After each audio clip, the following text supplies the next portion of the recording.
Aujourd'hui, j'ai envie de développer un sujet qui est omniprésent dans nos vies et qui détermine comment on se sent et comment on se comporte. Je vais parler des pensées. Ces phrases qui tournent dans nos têtes et qui ont un impact fort sur notre mental et sur notre morale. Je vais parler de leurs origines, de leurs effets et de comment les transformer pour qu'elles soient porteuses et non pas limitantes dans nos vies. Je suis Alexandra, je suis coach professionnel certifié et à travers ces podcasts, je vous accompagne à rendre vos envies et vos projets vivants en vous libérant de vos freins et de vos peurs. Prenez soin de vous et donnez-vous la parole pour devenir à l'extérieur la personne que vous êtes déjà à l'intérieur. J'ai moi-même traversé de nombreux obstacles dans mon parcours de vie, que ce soit au niveau pro ou perso. Et je partage avec vous différentes étapes de ce parcours et les moyens par lesquels j'ai créé la vie que j'ai aujourd'hui. Ainsi, je vous accompagne à construire la vie dans laquelle vos décisions, vos actions et vos comportements seront alignés avec vos valeurs et vos besoins. La façon dont on se sent, notre niveau d'énergie et de motivation découle directement de nos pensées. Nos pensées, c'est ces phrases qui tournent en boucle dans notre tête. Notre cerveau, il en produit environ 60 000 par jour. Et je dis qu'elles tournent en boucle parce que environ 95% de ces pensées, c'est les mêmes tout au long de la journée. Et en plus, presque la totalité, c'est les mêmes que la veille. La majeure partie de nos pensées, on les a de façon automatique.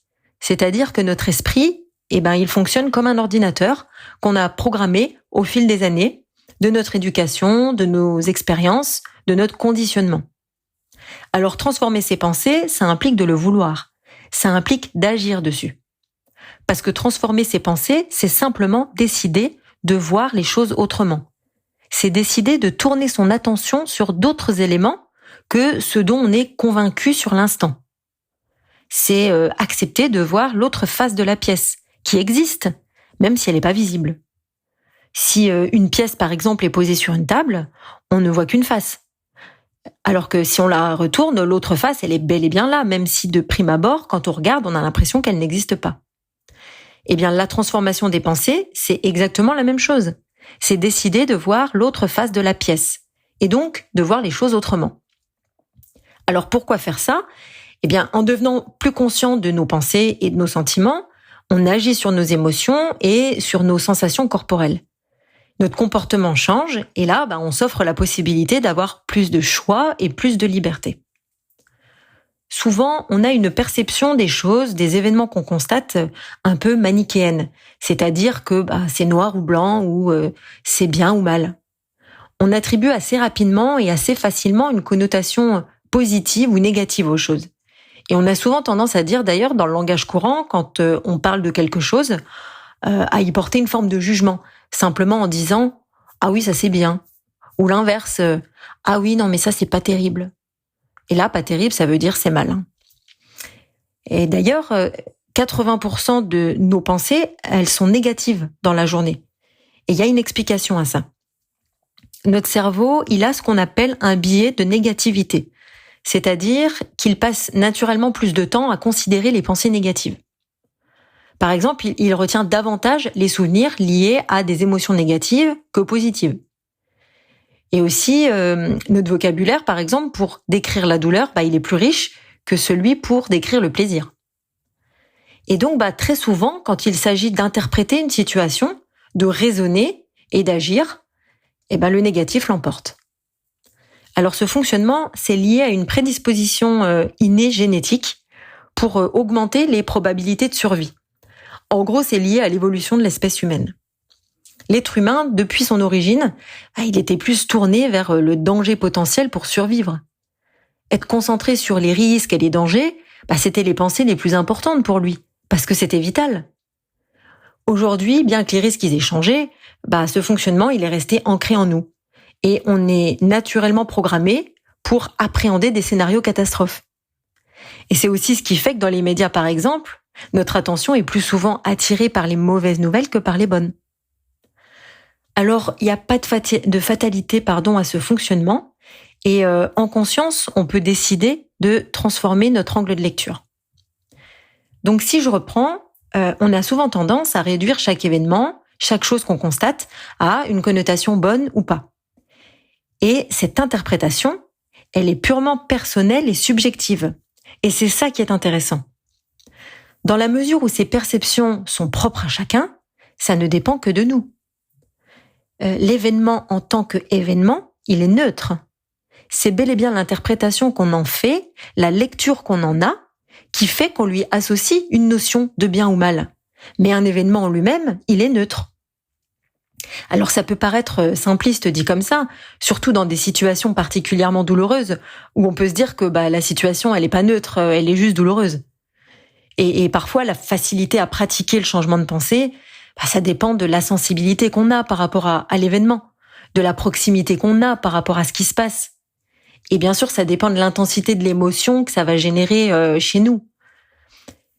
Mais réellement, ça dépend surtout de nos convictions, de ce à quoi on associe la situation et de notre conscience à prendre de la hauteur pour accepter de voir le caractère neutre de l'événement et donc de le lire autrement.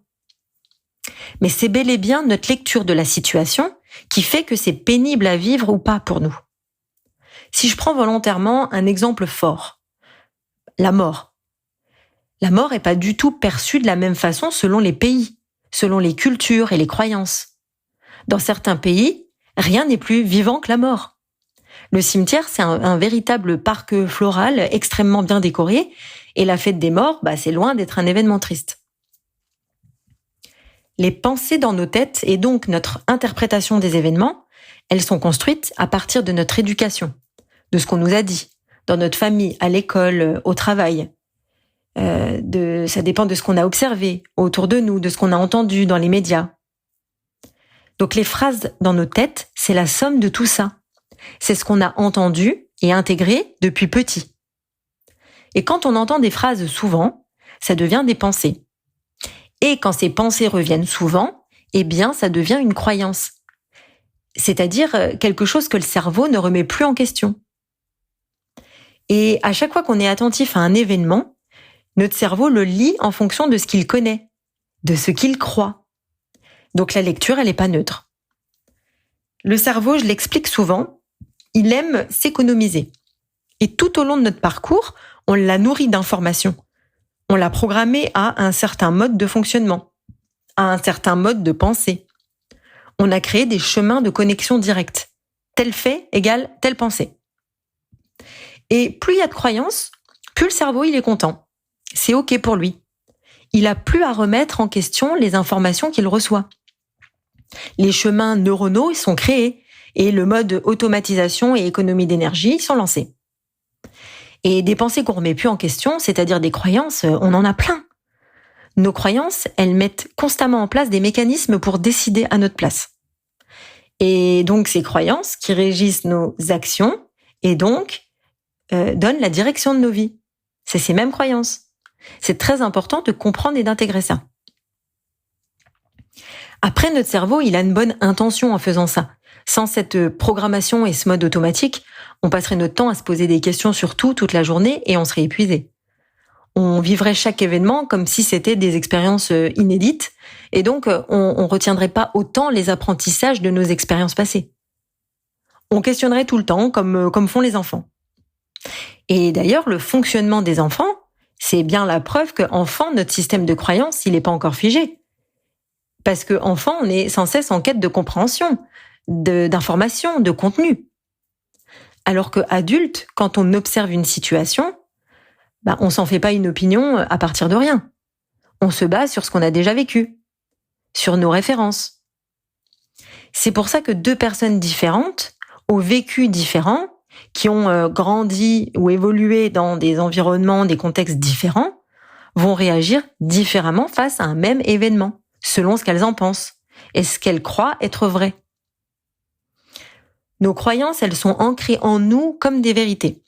C'est des commandements internes qui nous disent ce qui est bien ou mal, mais aussi ce qui est possible ou impossible, ou ce qu'on peut faire et ce qu'on peut pas faire. Elles influencent nos décisions, et ça tous les jours, tout le temps, du réveil au coucher. Donc vous comprenez que nos pensées déterminent notre réalité, et qu'en choisissant de modifier nos pensées, on modifie notre réalité. Nos pensées, on l'a vu, on les a de façon automatique, instinctive, et elles conditionnent notre état d'esprit. Bon, la bonne nouvelle, c'est qu'on peut agir dessus. On peut reprogrammer notre cerveau en créant des nouveaux chemins de pensée. Parce qu'on n'est pas responsable de notre conditionnement passé, mais on peut prendre la main sur le présent et donc notre avenir. Et ça commence par nos pensées. Parce que nos comportements, ensuite, ils en découlent. La nature et la qualité de nos actions, elles dépendent d'abord de ce qu'on a dans la tête et de ce que ça nous fait ressentir comme émotion, comme sensation. Donc il est important d'intégrer qu'un fait, un événement, entraîne une pensée qui amène une émotion dont découle un comportement. Ça, c'est le conditionnement. Donc pour changer nos comportements et améliorer nos vies, eh bien on commence par les pensées. Plus on va passer notre journée, et ça dès le réveil, à poser une connotation, et notamment négative, sur les choses qu'on est en train de constater, plus on conditionne notre mental et notre façon de penser pour aborder la journée. On crée en fait notre état d'esprit. Mais alors je peux donner des exemples très simples. Par exemple, on se lève le matin, on se rend compte, je sais pas, que la chemise qu'on a l'habitude de porter, elle n'est pas lavée ou elle est pas repassée. Bon, si déjà là, on attribue une connotation négative à cet événement et qu'on est contrarié, on se met dans un mauvais état d'esprit déjà et c'est mal barré pour la suite. C'est comme si on avait une boule noire entre les mains qu'on va pas lâcher, qu'on va tenir fermement toute la journée, qui va nous pourrir la journée et pire encore, qu'on va envoyer à d'autres pour qu'ils l'attrapent. Parce que l'état d'esprit négatif, ça se communique, ça se transmet. Alors que, si on y pense, la chemise n'est pas repassée. C'est un fait. C'est bel et bien un événement neutre en lui-même. On peut juste constater et faire le choix d'une autre chemise, sans rien voir de négatif. On peut même se dire, chouette, c'est l'occasion de mettre ce nouveau chemisier que j'ai pas encore porté. Et là, on a une autre lecture de ce même événement. Parce que ensuite, l'effet pervers de ça, le danger, c'est que ça nous lance dans un état d'esprit qui va nous inviter à décréter que tout ce qui va se passer autour de nous à l'issue de ça, c'est chiant, c'est nul, c'est négatif, et ça va nous pourrir la journée. Parce qu'il y a fort à parier que les événements suivants dans la journée, on va aussi leur porter une lecture négative. Oui, imaginez le scénario. On arrive ensuite à la cuisine. Après donc avoir été contrarié de devoir mettre une autre chemise. On va vouloir se faire un café et puis mince, on a oublié d'en racheter la veille. Et là, on va donner raison à cette pensée qui nous a dit quelques minutes plus tôt avec l'épisode de la chemise que c'était une journée pourrie, parce qu'elle commence mal. On va donner raison à cette pensée, à nouveau. Alors oui, ça peut être contrariant de ne plus avoir de café, mais est-ce qu'on laisse la contrariété et la lecture négative de l'événement nous envahir, nous posséder, et ensuite déterminer le reste de nos pensées de la journée? Parce que on peut décider de se dire, tiens, ça va être l'occasion de goûter ce thé qu'on m'a offert, que j'ai jamais ouvert. Ou encore, c'est pas grave, du coup, je vais partir un peu plus tôt, puis je vais passer au coffee shop qui a ouvert il y a pas longtemps sur le chemin pour tester leur café. Alors, ce sont des exemples et volontairement anodins, mais sûrement proches de ceux qu'on vit quotidiennement. En tout cas, moi, tout ça, ça m'est arrivé, et ça m'arrive encore. Sauf qu'aujourd'hui, je sais comment enrayer ça et ne pas continuer à subir.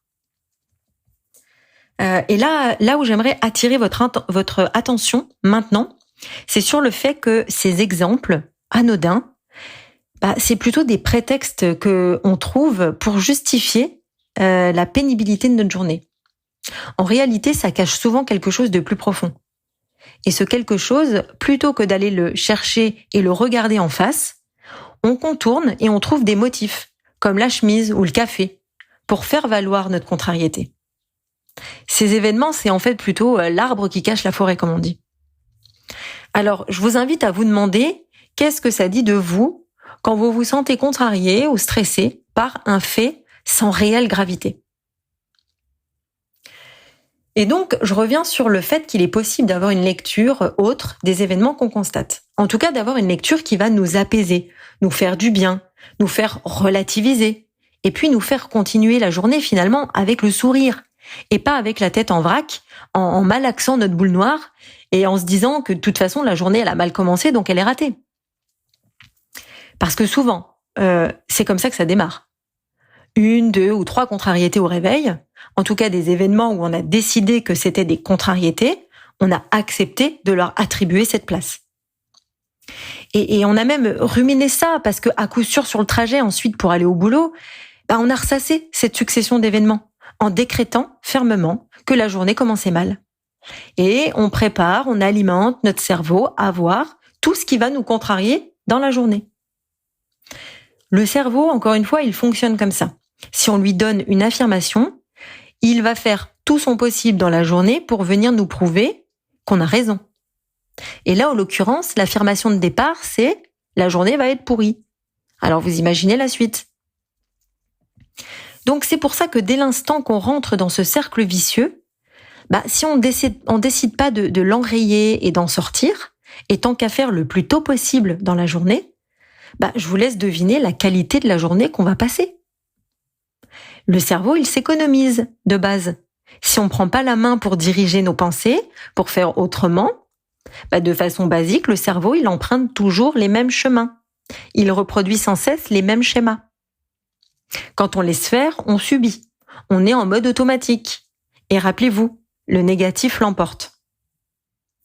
Maintenant, je vais aller un peu plus loin. Si je vous disais que transformer ses pensées, c'est prendre le pouvoir de sa vie. Si je vous disais que transformer ses pensées, c'est assainir ses relations, c'est adoucir sa communication, c'est améliorer son amour de soi, le respect qu'on se porte, c'est aussi bonifier les décisions qu'on prend. Je vous assure que si on débute la journée avec un état d'esprit neutre ou positif, les décisions qu'on va prendre ne seront pas du tout les mêmes que celles qu'on va prendre si on s'est laissé diriger par un état d'esprit négatif. La journée qu'on va passer, réellement, ne sera pas la même. Si on est dans un état d'esprit « la journée est pourrie », on est plus disposé à être susceptible, à prendre les choses pour nous quand un événement se produit. Parce qu'on a décrété qu'on n'avait pas de bol au début de la journée. Donc dès qu'il va se passer un truc, dès qu'un collègue au boulot va avoir pris une décision avec laquelle on n'est pas en phase, on va avoir tendance à se dire que c'est pour nous faire chier. On va le prendre pour nous.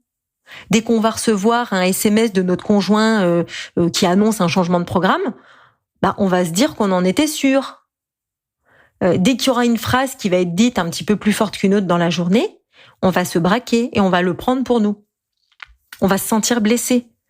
Et on va perdre encore un peu plus confiance en nous. Et pire encore, en estime de soi. Et l'impact de ça, c'est que ça nous fige pour justement nous faire confiance, pour prendre des décisions bonnes pour nous. En fait, le piège, c'est qu'on tombe dans l'auto-sabotage. Parce que, encore une fois, il va falloir donner raison à cette phrase qui dit que c'est pourri. À cette phrase qui dit que tout le monde nous en veut, que tout le monde en a après nous, qu'on est incompris. Il va falloir donner raison à ça. Donc, pour donner raison à ça, ça va impliquer que les fois où on va sentir qu'on peut être en mesure de reprendre la main, c'est-à-dire de transformer nos pensées, on va pas le faire en fait. Parce que ça va être plus facile pour notre cerveau, drivé par nos croyances, dans notre comportement, de s'auto-saboter. C'est-à-dire de toujours venir confirmer que, non, je dois pas lâcher cette boule noire. Non, c'est pas possible. Non, je suis pas capable. C'est un cercle, un engrenage hyper fort. C'est pas nous qui décidons, en fait. On est drivé. Alors, on peut croire que c'est une spirale infernale dont on peut pas sortir. Sauf que si, on peut. À condition d'en avoir conscience et de le vouloir. En avoir conscience et vouloir changer, ça veut dire qu'on décide en conscience la façon dont on interprète les choses. Et on prend la main sur notre mental. Et donc, sur notre morale aussi. J'ai même envie de dire qu'à l'extérieur aussi, on change. Physiquement, on change. Que ce soit au boulot ou dans votre entourage, regardez quelqu'un qui a tendance à être dans ce mode de fonctionnement négatif. Aigri, à ruminer. Regardez son physique, son visage, ses épaules, sa posture. Et maintenant, regardez quelqu'un, je pense qu'on a peut-être à peu près tous quelqu'un de notre entourage qui a tendance à cultiver et à dégager une forme d'optimisme ou à avoir une lecture des choses plus douce. Et regardez, soyez attentifs aux traits de son visage, aux expressions de son visage, à la dynamique de sa gestuelle aussi, à l'énergie qu'elle envoie. Alors oui, transformer ses pensées, et ce, dès le matin, c'est transformer la qualité de ses journées et la qualité de sa vie, littéralement. Alors maintenant, peut-être que vous vous dites oui, je veux, mais comment je fais ça ?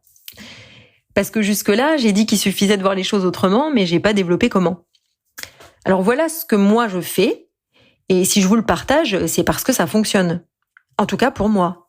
Et je suis convaincue que ça fonctionne. En fait, quand la pensée négative ou limitante est là, la pensée du genre c'est une journée pourrie, ou le moment où on sent qu'un événement nous contrarie, où on sent qu'une pensée nous empêche de faire quelque chose, voilà, on est stoppé par notre pensée, de notre élan. C'est aussitôt d'en prendre conscience déjà, en étant attentif à ce qu'on ressent. J'en parle souvent, mais les signaux du corps ne mentent jamais. Et le dos courbé, les sourcils qui froncent, la boule dans le ventre, ça indique direct qu'il y a une pensée pénible. Ensuite, c'est de se mettre ce qu'on appelle en position méta, c'est-à-dire se mettre dans le rôle de l'observateur et regarder la situation de l'extérieur, en se détachant de notre interprétation. Une méthode, ça peut être de se demander, comment une autre personne que moi verrait ce même événement. Et ensuite de se dire, et si je décidais de voir cette situation autrement, ça donnerait quoi ? Parce qu'une situation qu'on peut trouver décourageante, d'autres peuvent la trouver stimulante. On comprend bien que, encore une fois, c'est pas la situation qui est difficile, c'est notre perception. Demandez-vous si je décidais que c'était pas si grave en fait cet événement, et que autour il y a ça ou ça de sympa, ou que ça entraîne ça ou ça de positif. Qu'est-ce que cette situation rend possible ? Qu'est-ce qu'elle entraîne, qu'est-ce qu'elle amène de nouveau ? Et si je regardais l'autre face de la pièce ? Ensuite, il est important de comprendre que nous ne sommes pas nos pensées. Alors elles sont dans nos têtes, oui, mais elles ne nous définissent pas. On peut donc s'en détacher. On peut juste les observer sans jugement. On peut juste se dire « Ah tiens, je pense ça, ok ». Et on accepte. L'idée, c'est pas de tomber dans l'évitement et de se dire « Ouh là là, je pense ça, non, c'est pas bon. Allez, je fais comme si c'était pas là, comme si j'entendais rien. » Parce que ça, c'est pas accepter. Ça, c'est être dans le déni. C'est pas libérer ni accepter la pensée. Donc elle fait quoi ? Elle se loge quelque part dans le corps et elle se traduit par des mots, des douleurs, des sensations. Donc non, on n'ignore pas. C'est là, on écoute, on accepte et on transforme pour développer d'autres formes de lecture qui sont choisies, en conscience et non déterminées par notre mode pilotage automatique. Notre esprit critique qui se connecte à nos valeurs, nos vraies convictions à nous, nos apprentissages personnels et non ceux qui nous ont été transmis, cet esprit critique nous permet de savoir quoi penser, selon nous, et pas selon ce qu'on nous a dit de penser. Demandez-vous, cette pensée négative, est-ce qu'elle vient de moi ? D'où est-ce qu'elle vient d'ailleurs ? Et si on ne sait pas d'où elle vient, c'est qu'elle vient de bien loin. C'est que c'est pas nous qui l'avons décidé, si on ne sait même pas dire d'où ça vient. D'autant plus si on répond j'ai toujours cru ça, j'ai toujours pensé ça, j'ai toujours admis ça. Alors demandez-vous, est-ce que cette pensée négative, elle est vraiment valable ? Remettez-la en question. À ce moment-là, quand on fait ça, on est nous. Et on peut agir sur nos pensées, en voyant les choses autrement, selon nous, ce qu'on a décidé. Aussi, pour s'entraîner à voir nos pensées comme étant bien juste des phrases qui tournent dans nos têtes, on peut les écrire. Les écrire, ça permet de s'en distancer, de s'en détacher, de les regarder. Elles sont sur le papier, je les ai sorties de ma tête. Elles viennent de moi, mais encore une fois, elles ne sont pas moi. Et si ce que je lis, ça me fait pas du bien, je peux m'en détacher. Faire ça le matin, par exemple, avant de démarrer la journée, c'est une façon de décider de ce qu'on va cultiver et de ce qu'on va pas vouloir alimenter tout au long de la journée. C'est là qu'on voit si on part ou non avec la boule noire. Parce que rappelez-vous, les pensées alimentent les pensées. Si j'ai des pensées négatives, je nourris un état d'esprit, une façon de voir les choses. Si je décide de garder ce filtre noir, flou, devant les yeux, je vais tout voir ainsi. Quand on porte des lunettes de soleil, tout est sombre. Quand on les retire, c'est plus clair. Et pareil, quand on porte des lunettes qui sont pas adaptées à notre vue, on voit mal, c'est flou. Et si on les change, les mêmes événements devant nos yeux, ils sont plus clairs. Et pourtant, eux, ils n'ont pas changé. C'est bien notre vision qui a changé. Notre esprit, c'est pareil. Notre état d'esprit, c'est comme les lunettes. Et le changer, ça peut aller aussi vite que de changer de paire de lunettes. Souvent, on pense que c'est plus complexe que ça. Alors, on continue à subir ces pensées parasites en les voyant comme des fatalités, des pas de chance. On s'apitoie en se disant qu'on n'a pas de bol, que ça arrive qu'à nous, que c'est toujours sur nous que ça tombe. Et à ce moment-là, on surfe sur toutes nos croyances limitantes qui viennent nous dire qu'on a raison. Switcher ses pensées, c'est changer d'état d'esprit et donc changer sa vie. Parce que les actions qui vont découler, elles seront différentes. Personnellement, j'aime faire ça 5 minutes le matin. Je note les pensées qui tournent dans ma tête, sans réfléchir à la tournure. Peu importe si c'est bien écrit ou pas. Je note ce qui vient. J'observe et je décide ce que je fais de ça pour le reste de la journée. Boule noire ou pas boule noire. Ça prend 5 minutes. Réglez le réveil 5 minutes plus tôt. Essayez, vous verrez l'impact sur votre journée. Vous allez programmer un état d'esprit positif parce que vous l'aurez décidé. Sans être dans le déni, en acceptant ce qu'il y a dans votre tête. Et vos pensées, elles seront différentes et vos rapports avec les autres aussi. Pour moi, il y a 2 scénarios différents le matin.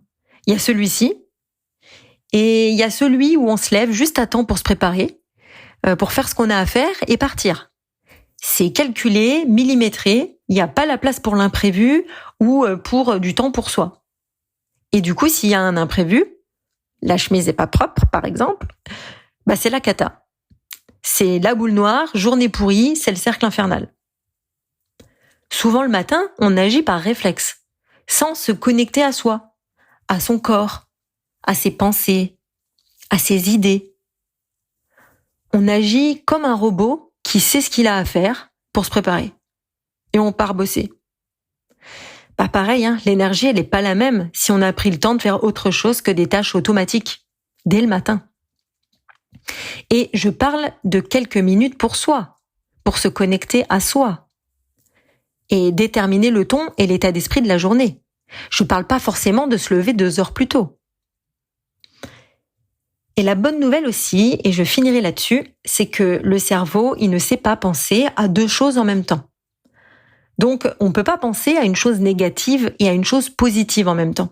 C'est pas possible. C'est-à-dire qu'une pensée, elle vient automatiquement chasser l'autre. Alors ça se passe tellement vite que parfois on a l'impression qu'on pense à 2 choses en même temps. Mais réellement, une pensée en chasse une autre. Donc quand on sait ça, là on comprend aussi qu'on a le pouvoir de switcher nos pensées négatives et de les remplacer par des bonnes pour nous. Parce que ça veut dire que si on pense à quelque chose qui nous fait du mal, les pensées automatiques qui envahissent, et qu'on décide de penser à quelque chose qui nous fait du bien, à voir la situation autrement, on va automatiquement chasser la pensée qui nous fait du mal. Automatiquement. Après, cultiver cette pensée qui nous fait du bien, pour ne pas laisser l'autre pensée parasite revenir, ça demande de la conscience, de l'attention, de l'effort. Mais quoi de meilleur pour nous que d'être attentif à nous ? Je vous remercie pour votre écoute. N'hésitez pas à me dire si ces partages vous parlent et si ça vous semble pratique et applicable dans votre quotidien. Et n'hésitez pas aussi à partager si vous pensez que cette écoute, elle peut être utile à d'autres autour de vous. Je vous dis à très bientôt pour de nouveaux partages, de nouvelles réflexions.